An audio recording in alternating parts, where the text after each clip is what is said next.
French Connection, The Conversation, Superman, Gene Hackman has died at the age of 95. Began with a phone call that nobody expected. A pair of maintenance workers had arrived for what should have been a routine check on Gene Hackman's sprawling Santa Fe estate. Yet, as they approached the main entrance, they found the front door slightly ajar, an invitation to a discovery that would send shockwaves through Hollywood and beyond. Inside, they stumbled upon a scene so unsettling it took them a few moments to make sense of it. The beloved actor, known for his iconic roles in films like The French Connection and Unforgiven, lay lifeless alongside his wife, Betsy Arakawa. First, authorities believed it might have been a tragic accident or some freak occurrence, but the more investigators looked around, the more questions began to swirl. In the early hours following the grim discovery, speculation took on a life of its own. Neighbors whispered about everything from carbon monoxide leaks to possible foul play. Hackman was 95, which alone might have pointed to natural causes. But, as authorities surveyed the disorganized scene, nothing about the tragedy felt straightforward or easy to explain. The front door was open, pills were scattered in a bathroom, and one of the couple's dogs was found locked away in a crate, long since dead. Two other dogs, emaciated yet alive, roamed the property. Experts began to wonder, how could a man of such renown and his wife pass away in this silent, overlooked way without anyone noticing for days, or possibly even weeks? There was a time when Gene Hackman was one of the most in-demand actors in the entertainment world. His transition from revered movie star to private retiree was fairly typical for someone who'd spent decades under bright lights. But in those quiet years, was there something else going on beneath that calm exterior? When local authorities tried to piece together the puzzle, they discovered an unsettling array of clues. A space heater had been left knocked over, a large open prescription container lay near Betsy's body, and a sense of deep, unspoken tragedy hung in the air. Out of respect for the family and in the hope of finding the truth, investigators quickly launched a full inquiry. Officials from the fire department checked for gas leaks. Coroner's office prepared to conduct comprehensive toxicology tests, and the media descended upon the property. That was when the speculation truly exploded. Fans, news outlets, and old Hollywood colleagues all weighed in with their own theories. Had Hackman's heart condition returned to haunt him? Were he and Betsy trapped in some hidden despair that no one else saw? Or was there something even darker and more unexpected, lurking behind the locked doors of their otherwise peaceful home? The story of Gene Hackman's final days is as layered as any Oscar-winning film script. At every turn, new details suggest a new possibility. And for every possibility, there are a half-dozen contradictions. One question, though, remains dominant. What really happened in that quiet house in Santa Fe, and why didn't anyone see the warning signs earlier? In the weeks that followed, the usual wave of tributes poured in from actors, directors, and critics who revered Hackman's incredible talent. Yet, their sadness was tinged with confusion. After all, this was no ordinary passing. This was a double death under bizarre and unsettling circumstances. Even those who had once been close to him admitted they were shocked to the core, describing the man as too tough, too vibrant, and too determined to let anything stop him. By the time authorities held their first press conference, the public appetite for answers was intense. What they revealed only added fuel to the swirling questions. Neither body had any visible injuries, and the property, aside from the open door, showed no signs of forced entry. The official cause of death remained undetermined, with toxicology and autopsy results pending. It was at this point that local whispers evolved into national intrigue. Everyone seemed to have a theory, but nobody truly had the answers. And so the curtain rises on one of Hollywood's most baffling stories. A decorated actor, his devoted spouse, an open front door, and the haunting fact that they might have lain undiscovered for an unsettling stretch of time. What secrets could possibly explain it all? As we search for the truth, let's peel back the layers of Gene Hackman's final chapter, exploring the discovery itself, the swirling controversy, and the cryptic personal details that have left millions both saddened and mystified. What happened inside that home has perplexed investigators to the point of exhaustion. According to the earliest police reports, the maintenance workers, confronted by the open door, ventured in, calling out to see if anyone was there. They couldn't have imagined the sight that awaited them in a back room near the mudroom. Gene Hackman sprawled on the floor as if he had dropped in mid-step. Nearby was a cane, possibly kicked aside in a moment of panic or sudden collapse, and a pair of sunglasses. One question quickly surfaced. Did Hackman sense trouble, try to leave, and then collapse? Or was he headed outside for help after something happened to his wife? On the opposite side of the house, in a bathroom, lay Betsy Arakawa. Pills were scattered across the countertop, and an open pill bottle sat as though it had been hastily grabbed.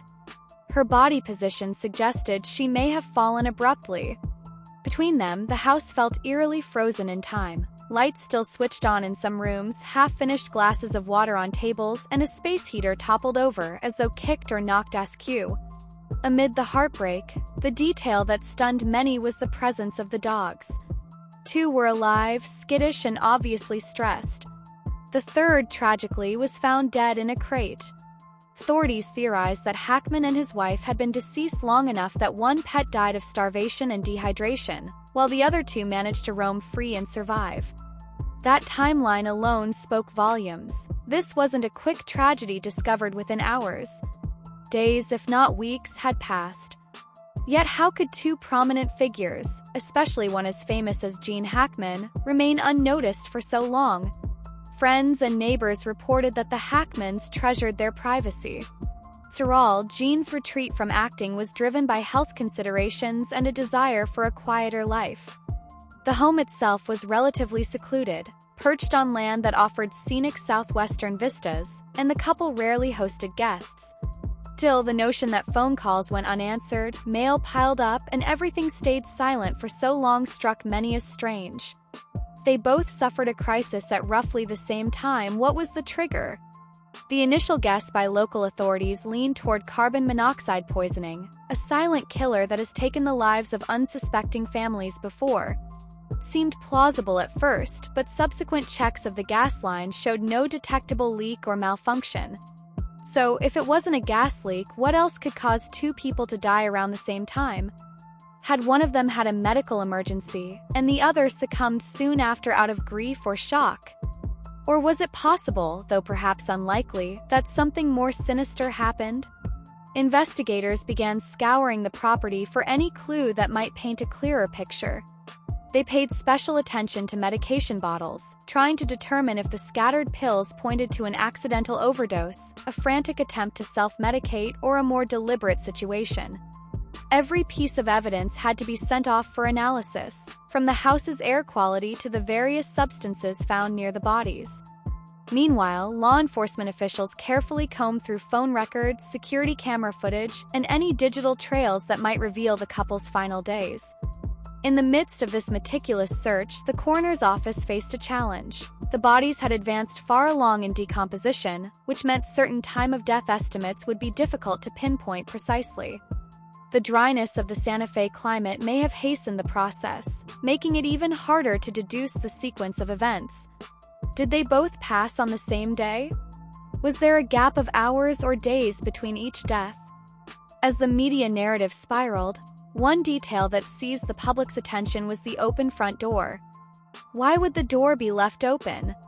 Perhaps, as some speculated, one of them tried to get fresh air after feeling ill. Or maybe an intruder had been present, despite no obvious signs of a break-in. Investigators admitted that they couldn't rule anything out yet. Authorities found the dog that died was locked in a crate, raising the possibility that Betsy and Gene had not intended to leave for long. They must have assumed they'd return in time to care for the crated pet, but something interrupted them. All these elements collided into a tapestry of speculation. The best puzzle solvers in the world often say that it's not any single clue that cracks a case, but rather how those clues fit together.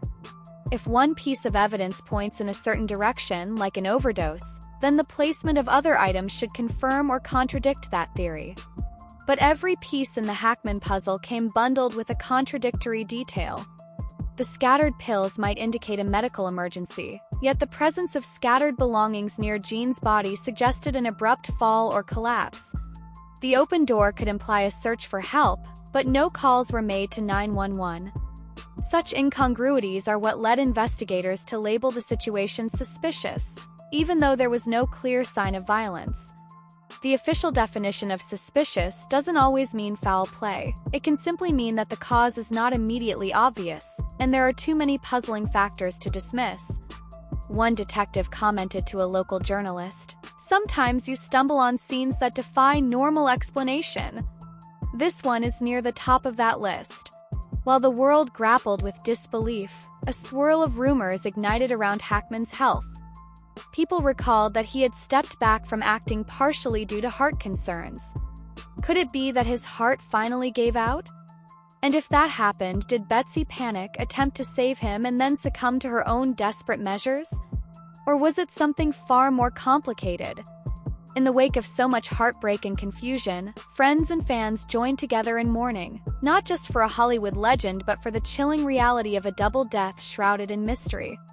Yet the strangest developments were still to come, as investigators dug deeper into both Hackman's past and the final days leading up to his and Betsy's demise. As officials continued collecting evidence, the news media latched onto every new detail, often painting contradictory pictures of what might have happened. Early announcements from law enforcement leaned toward a no-foul play stance, hypothesizing it was simply a case of simultaneous medical emergencies or an accident. Then, in a quick turn, fresh statements suggested the authorities couldn't rule out something more. Specifically, investigators labeled the deaths suspicious, a term that left plenty of room for interpretation. For some onlookers, suspicious meant homicide or wrongdoing. For others, it simply signaled that the official cause remained undetermined and required further forensics. Regardless, suspicious stirred the pot of public curiosity, fueling theories that soared beyond typical tragedy. A wave of new speculation emerged about the couple's relationship. By most accounts, Hackman and Betsy had a loving marriage. She had been credited with helping him manage stress and health concerns throughout his later years, especially after he stepped away from the public eye. Yet the mere existence of this bizarre scenario led certain tabloids to seize on gossip about secret feuds or hidden motives. Chatter ranged from rumors of financial issues to bizarre claims involving estranged acquaintances who might have gained access to the property. None of these rumors had solid backing. They floated around like urban legends, fueled by the shock that an Oscar-winning star could pass so mysteriously. Meanwhile, a few of Hackman's extended family members attempted to shed light on his final days. His daughter, Leslie, was one of the first to speak publicly, mentioning that her father had been in good spirits the last time they spoke. She highlighted his daily routines, short walks in the courtyard, a bit of yoga recommended by his doctor, and a preference for painting in the afternoons. She also noted that Betsy was the rock of the household, making sure Hackman kept up with medical appointments and remained in as healthy a state as possible. Still, none of that lined up perfectly with the horrifying image of them lying undiscovered, the front door ajar, their dog in a crate, and scattered pills on a countertop. Leslie, like everyone else, was struggling to reconcile the calm, unremarkable life she believed her father was leading with the deeply unnerving reality discovered by the maintenance crew. Among law enforcement, the more they looked, the more they acknowledged potential inconsistencies. Detectives picked up on subtle details, the location of furniture, the condition of personal items, and traces that might suggest someone else had been in the home. One rumor circulating was that the open door indicated a visitor had arrived, perhaps unexpectedly, and that something dire took place. Yet there was no overt sign of struggle, no footprints or scuffs suggesting forced entry. It was as if the house itself were stuck in limbo, telling half a story but withholding the rest. In the press, sensational headlines spread quickly. Was it a horrifying accident? Did Hackman accidentally ingest something dangerous and Betsy, in her panic, attempt to save him only to face a similar fate?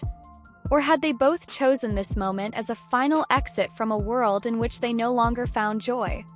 Some speculated that advanced age and potential despair might have led them to a tragic pact, though no credible indication of that existed. Doctors consulted by media outlets explained that simultaneous natural deaths are exceedingly rare, especially with one partner being 95 and the other only 63. Simultaneous might be misleading too, since the timeline was still fuzzy. If one had died first, it might have taken only days for the other to succumb to various factors: shock, dehydration, or even heartbreak. Yet that wouldn't explain the scattered pills or why nobody called for help. Emotions ran high for those who knew Hackman personally. They described him as modest but strong-willed, noting that, even in retirement, he stayed mentally sharp, reading voraciously, penning novels in partnership with an archaeologist friend, and occasionally granting an interview here or there. Did some hidden emotional storm topple the final sense of stability in that house? Did they both fear the future so deeply that they sealed off from the world? None of those theories sat comfortably with those who had visited them as recently as a few months ago. Adding to the cloud of uncertainty was Hackman's storied career in Hollywood. He was no stranger to intense portrayals of moral conflict and psychological complexity on screen. He once famously said he preferred characters who were trapped inside their own flaws, a statement that now felt hauntingly poignant. Whether that personal view translated into his private life was anyone's guess, but fans and commentators alike couldn't help drawing parallels between his gritty roles and the perplexing darkness of his final days. As the barrage of news stories reached a fever pitch, authorities stayed tight-lipped, insisting that the final conclusions had to await the results of forensic tests. Another pressing question lingered. Did the chaos in the house suggest a mental or emotional breakdown in those final hours? Or was the environment simply the natural result of an unexpected tragedy that left no chance for tidy goodbyes? With so few clear answers, the story of Gene Hackman's demise captured the public imagination and refused to let go, perhaps. Yet the truth behind that narrative, however elusive, remains more complicated than any script. And so we close this chapter on Gene Hackman and Betsy Arakawa, hoping that whatever final revelations may come, their memories endure for who they were, what they accomplished, and the unbreakable bond they shared, even in their darkest hour.